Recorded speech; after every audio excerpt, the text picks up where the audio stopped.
So how do you turn off the censored mode on the iPad? Let me show you exactly how you can do this. And if it's your first time in here, subscribe and we can get started. So most likely it's going to be part of the settings where you scroll through the left panel and find the screen time section. And this is the place which not only tracks the activity across apps and websites. So of course, a lot of people know that it shows you how much time you spend on individual apps. But outside of that, this is also the place where you can set up restrictions and control the iPad in a sense. So as you can see below, first of all, we have the app limits, right? So you can set up like the limits for individual apps.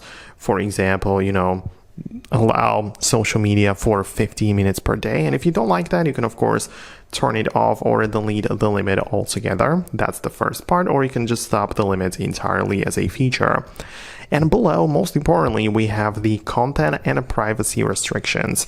And when you click on this, and if it's turned on, you can see that in here, every single thing basically can be censored and monitored. Like for example, you can click on the App Store, Media, Web, and Games, and it decided that only apps rated a certain age can be downloaded on this device. So as you can see, for me, it is set to 18 plus, but it might be set to 13 plus, meaning that apps which are rated above that cannot be installed on this device, right?